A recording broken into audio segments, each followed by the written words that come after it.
आदरणीय नामदार राधाकृष्णजी विखे पाटील साहेब, त्याचप्रमाणे सुजयदादा विखे पाटील साहेब आणि आमचे सर्व सहकारी नगरसेवक, आमच्या पक्षप्रतोद यांनी माझ्यावर विश्वास ठेवून मला स्वीकृत नगरसेवक होण्याची जी संधी दिली त्याबद्दल सर्वांचे आभार मानतो. आणि या निमित्ताने एवढेच सांगतो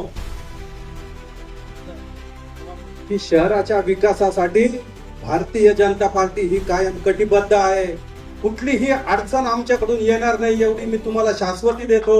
आणि शहराच्या विकासासाठी नामदार साहेबांची जी जी काही मदत लागेल ती आम्ही शिफारस करून नामदार साहेबांना भेटून ती आपल्याला शहराच्या विकासासाठी निश्चितपणे करू.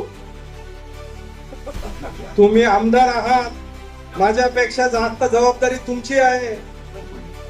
माझ्यापेक्षा जास्त जबाबदारी ते देखील होईल, योग्य वेळ आल्यावर निश्चितपणे होईल आमदार साहेब.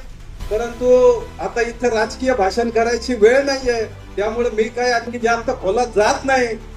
मी या सभागृहाचे धन्यवाद मानतो आणि सर्वांना पुन्हा एकदा आश्वस्त करतो की आमच्याकडून शहराच्या विकासासाठी जे जे शक्य असेल ते आमचे नेते नामदार विखे साहेबांच्या मार्गदर्शनाखाली निश्चितपणे पूर्ण केलं जाईल. एवढंच बोलतो आणि थांबतो. धन्यवाद.